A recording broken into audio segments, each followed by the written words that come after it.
Hello, everyone. I'm Courtney Davidson, and I'm a photographer here in Boone. I think I know most of you. I shouldn't be nervous, but I still am because public speaking is nerve-wracking, right?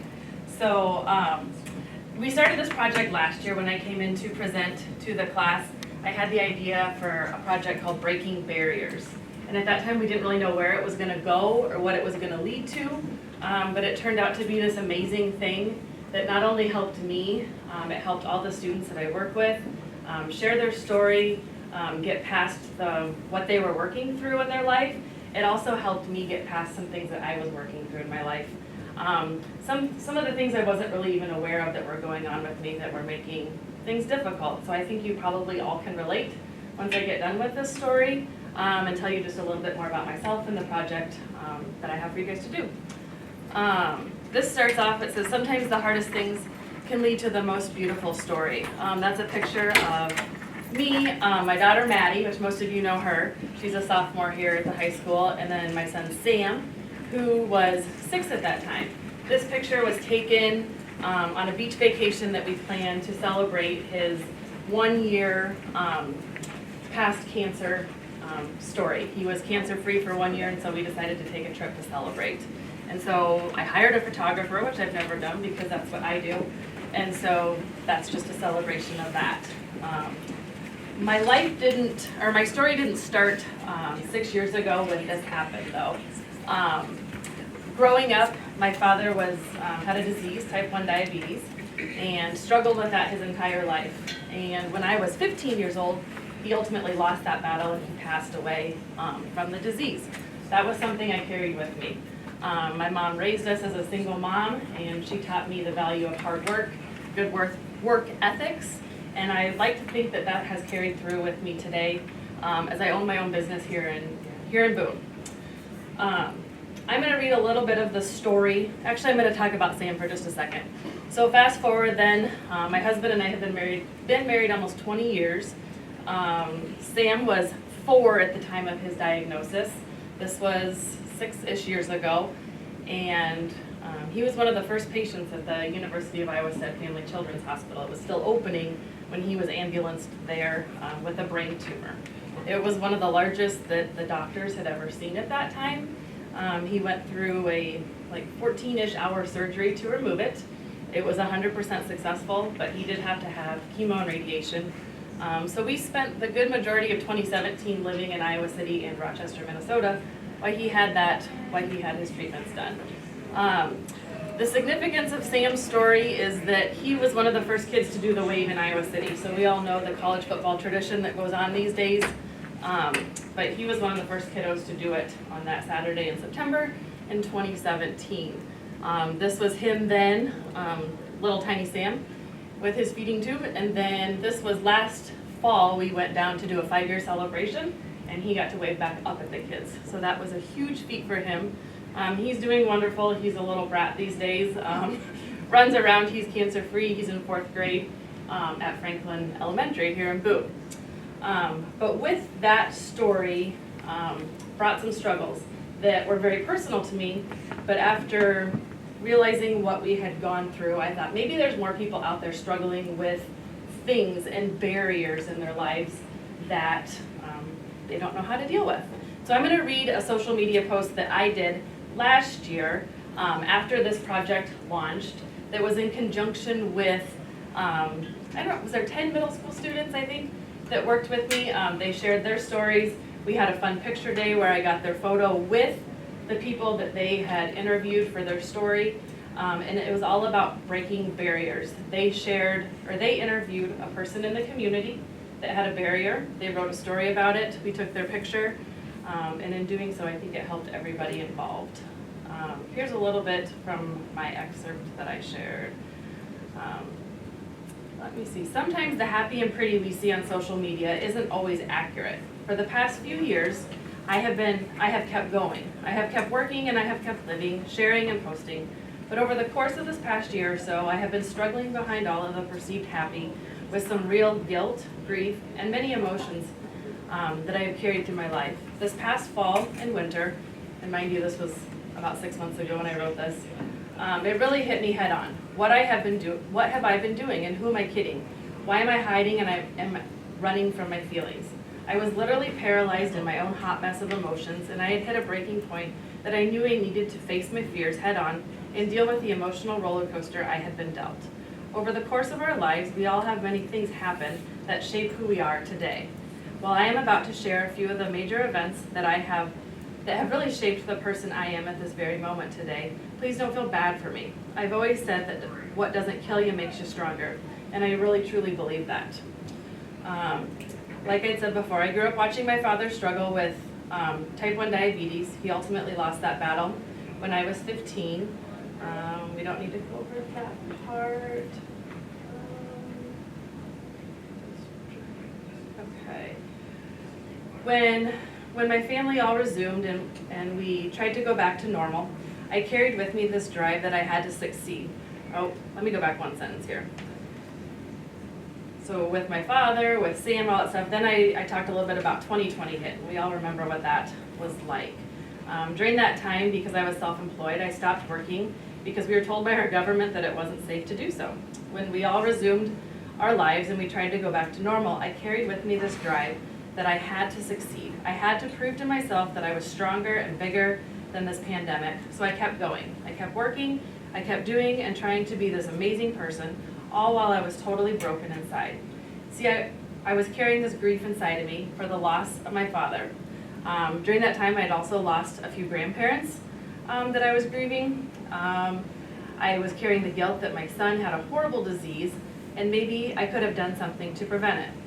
While I share these struggles of my life has also been very blessed with too many beautiful moments to count, but I was stuck on the negative. I filled my head with bad thoughts of how I could have changed these circumstances. I let the bad mindset shake me deep to my core.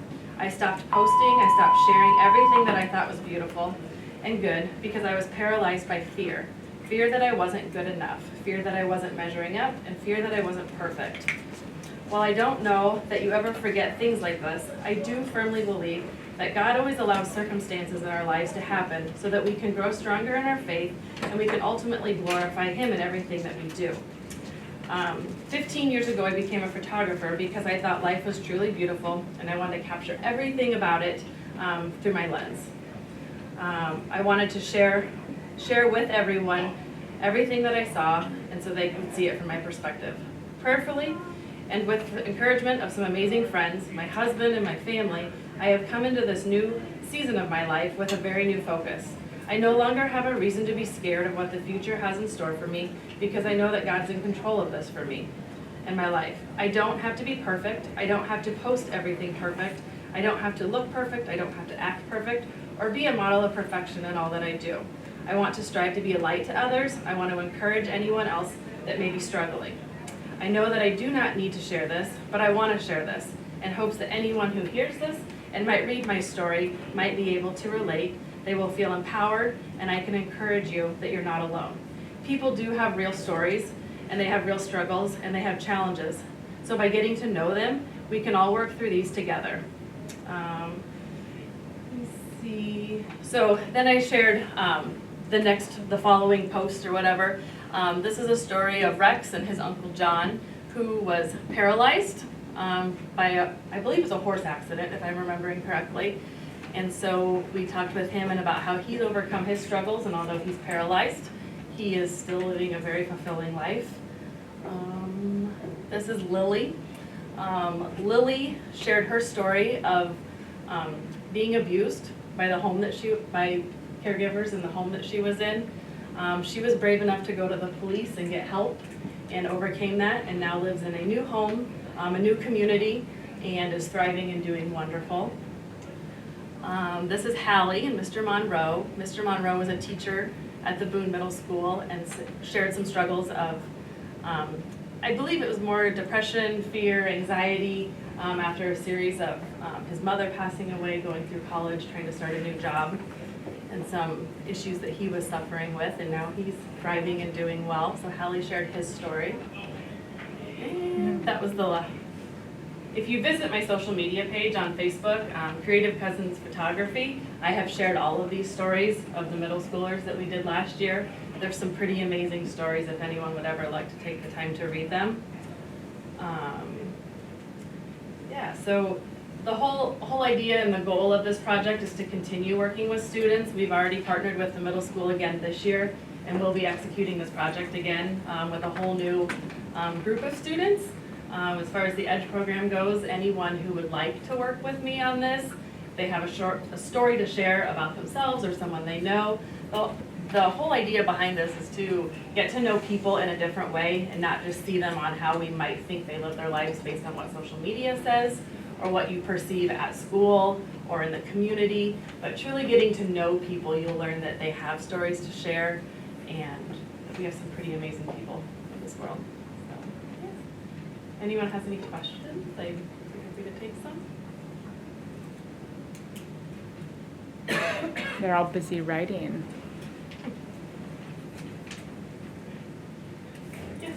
If we were choosing to do this project, how often would we check in with each other? It really just depends on your story and how much help you would need with it. I like to do an initial interview with you to hear your ideas, and then from there we can execute the project. I do think it's fun to include a photograph, just because that's what I do. I love taking photos. But it can really depend from start to finish how long it would take. But I'm available here in Boone anytime you would need me to check in. Yep.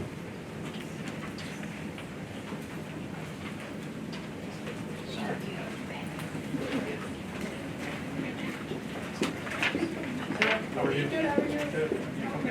Okay, sounds good.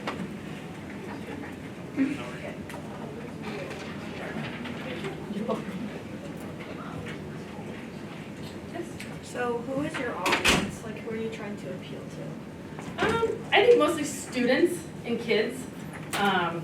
Age-wise, I don't really care. I think everyone has stories to share. So if it's a story that you know of and you're willing to share it, I'd be happy to work with you. But yeah, I would say students. Yeah.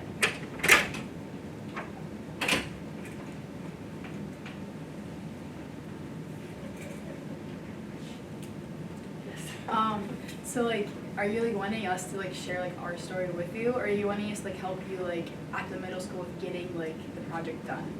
I hadn't thought about, helping at the middle school, but I think that would be a great thing if someone would be willing to work with the students.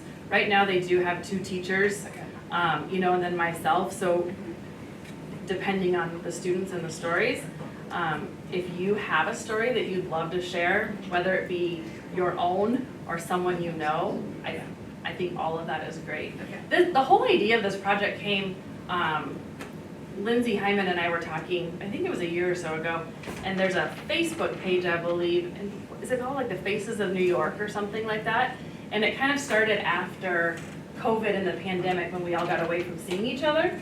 And what it turned into is taking photos of random people on the street that might not be, just whatever, they're not any, celebrity or, amazing looking person, they're just somebody, and then getting to know their story.